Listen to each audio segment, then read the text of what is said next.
my hand and follow my lead.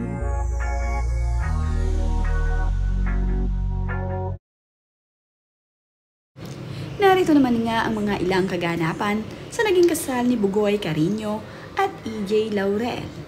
Mayroon ngang dance number itong si Bugoy Carino at itong si EJ. Una nga ay nagsayaw muna ng sweet ang dalawa. Ito nga ang unang first dance nila as a married couple. Makikita nga dito na very sweet itong si Bugoy at itong si EJ habang sila ay nagsasayaw.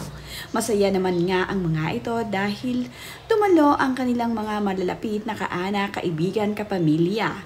Narito nga ang mga ito upang masaksihan ang kanilang naging kasal. Matapos naman nga ang kanilang sweet dance number ay hinalikan ni Bugoy itong si EJ. Napakatamis na halik mula sa bagong kasal.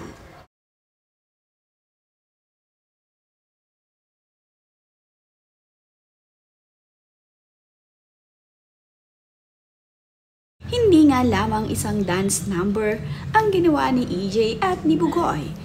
Kung mayroon nga rin silang sweet na sayaw, ay mayroon din namang rock na sayaw itong si EJ at itong si Bugoy. Masayang-masaya naman nga ang kanilang mga bisita sa kanilang naging dance number para dito sa kanilang reception.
Ngayon nga ay officially married na itong sina Bugoy Carino at itong si EJ Laurel.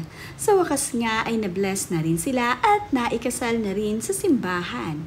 Patuloy na darating ang mga blessing dito kina Bugoy at EJ.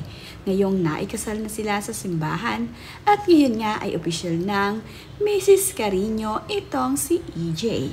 Masaya naman ang kanilang nag-iisang anak na babae para sa kanyang mga magulang. Ang anak nga na babae ni EJ at ni Bugoy ang nagsilbing little bride nila sa kanilang kasal. Nakakatuwa naman nga nakasali na sa entourage ang kanilang unika iha. Siya naman ang mga magulang ni EJ Laurel. Kompleto pa nga sila na naihatid sa altar itong si EJ na ngayon ay kasal na dito kay Bugoy. Ito namang si Bugoy ay nagpagawa ng larawan ng kanyang ama para kumpleto sila sa araw ng kanyang kasal.